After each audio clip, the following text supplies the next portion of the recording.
Allt fyrir nýja lífstílinn. LKL í Netto. 3 stórefnilegir unglingar á leið á heimsmeistaramót unglinga í Taekwondo og jafnframt úrtöku fyrir Ólympíuleika æskunnar. Bæði mótin fara fram í Tævan í lok mars. Þetta eru þau Ástrós Brynjarsdóttir, Sverrir Örn Elefsen og Karel Bergmann Gunnarsson. Öll eru þau margfaldir Íslandsmeistarar og æfa með Taekwondo-deild Keflavíkur. Auk þess Ástrós íþróttamaður Reykjanesbæjar, íþróttakona Keflavíkur og Taekwondo-kona Íslands. Sverrir einnig íþróttamaður Sandgerðis þar sem hann býr. Helgi, segðu mér aðeins frá hvað að fara að gerast hérna í næsta mánuði. Næsta mánuði þá eru að fara með 3 keppendur til Tævan, keppa á heimsmeistaramóti unglinga og úrtökumótinu fyrir Ólympíuleikar æskunnar í Taekwondo.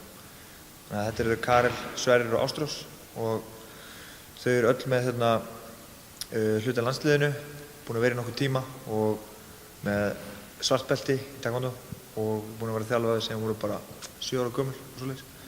Og þau eru búin að standa sig alveg rosalega vel á mótum innanlands og erlendis núna og undanförnu og búin að vinna vel fyrir því að komast á þetta mót, þannig að það er ekkert mikil heiður fyrir okkur í Keflavík að eiga 3 fulltrúa á heimsmeistaramótinu. Hvernig hafa æfingar gengið? Það hafa bara gengið rosalega vel. Æfingarnar eru búin að vera mikið erfiðari og við erum búin að fara á fleiri aukaæfingar og það er alltaf morgunæfingar fyrir okkur á 50 dögum og 30 dögum og ég held að þetta sé alveg 9 æfingar í viku. Segðu mér aðeins frá því hvernig ferðin verður. Verður þið bara 3 eða fara fleiri með ykkur? Já, við verðum einu keppendurnir frá Íslandi og síðan koma 2 þjálfarar með og 1 foreldri. Þetta væntanlega kostar sín pening að fara þetta. Hvernig fjármagnið svona ferð til Tævans? Já, þetta er mjög dýr ferð og flugið er mjög dýrt og hótel og við verðum út í 2 vikur og við fáum einhverja styrki frá ISI og við fáum einhverja styrki frá Reykjanesbæ, Taekwondo-deildin hérna mun og svo eru við líka sjálf mjög duglega að safna sér. Við erum að selja á netinu og selja klósettpappír og alls kyns vörur og svona og hafa gert það bara alltaf þegar við farum út að keppa. Þeir eru mjög duglega við að gera þetta og hafa þess vegna náð að fjármagna ferðina sinni. Ég hef verið með netsöfnun til dæmis og bara labba í hús og selt hluti og farið í fyrirtæki og biðja styrk.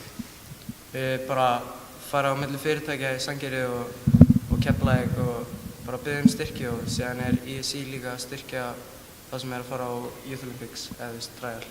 Er þetta fyrsta skiptur sem að Taekwondo-deild Keflavíkur sendir aðila á þessa leika?